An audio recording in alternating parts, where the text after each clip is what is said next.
कुचौ सद्यस्विद्यत्तटघटितकूर्पासभिदुरौ कषन्तौ दोर्मूले कनककलशाभौ कलयत तनुत्रातुं भङ्गा दलमितिवलग्नं तनुभुव त्रिधानद्धं देవి త్రివళిలవలి వల్లిభిరివ.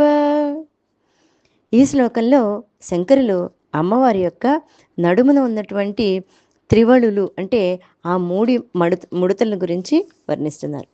అమ్మవారి యొక్క ప్రకాశమైనటువంటి ఆ స్వరూపంలో మొత్తం ఈ ప్రపంచానంతటికీ ప్రాణికోటికంతటికీ ఆధారమైనటువంటి అమ్మవారి యొక్క వక్షద్వయం స్తనద్వయాన్ని వర్ణిస్తూ ఆ స్తనభారం వల్ల ఆ నడుముకి భంగం కలగకూడదని, ఆ నడుమును కాపాడాలని లవలీలతలతో కట్టినటువంటి 3 కట్లేమో అన్నట్టుగా అమ్మవారి పొట్ట మీద 3 రేఖలు కనబడుతున్నాయి అని చెప్తున్నారు. ఇక్కడ ఈ శ్లోకంలో విశేషమైన అర్థం ఏంటంటే, శివుడికి అమ్మపై అనురాగం కలిగించడంలో నిరంతరము ప్రయత్నించడమే మన్మధుని యొక్క పని. అందుకే మన్మధుడు బ్రహ్మతో పోటీపడి బ్రహ్మ కంటే కూడా తను ఎక్కువ నైపుణ్యం కలవాడని నిరూపించుకోవడానికే అమ్మవారి యొక్క శరీర భాగాలను ఆయన నిర్మించాడు.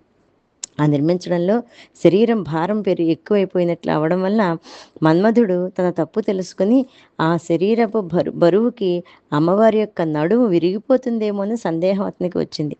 అందువలన ఆ యొక్క శరీరం యొక్క పరిమాణాన్ని మార్చకుండగానే నడుము విరిగిపోకుండా స్తన భారాన్ని తట్టుకునేటట్లు నడుము చుట్టూ లవలీలతలతో 3 చుట్లు చుట్టి నడుము ఇంకా విరగదు అనేటువంటి ధీమాగా ఉన్నాడట. ఈ విధంగా సహజంగా అమ్మ యొక్క ఉదరంపై ఉండే 3 ముడతలని మన్మధుడు అమ్మవారి యొక్క నడుము విరిగిపోకుండా కట్టిన కట్లుగా శంకర్లు చక్కగా ఉత్ప్రేక్షించారని మనం గమనించాలి.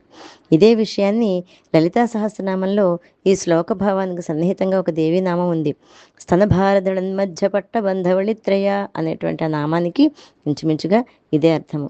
అంటే సన్నటి నడుము, 3 మడతలు, విశాలమైన వక్షస్థలము, ఇవి ఉత్తమ స్త్రీ యొక్క సాముద్రిక లక్షణాలుగా చెప్పబడ్డాయి. ఆ 3 అమ్మవారికి ఉన్నాయనేటువంటి విషయాన్ని శంకరులు చాలా చమత్కారంగా తెలియజేశారు. శ్రీమాత్రే నమః.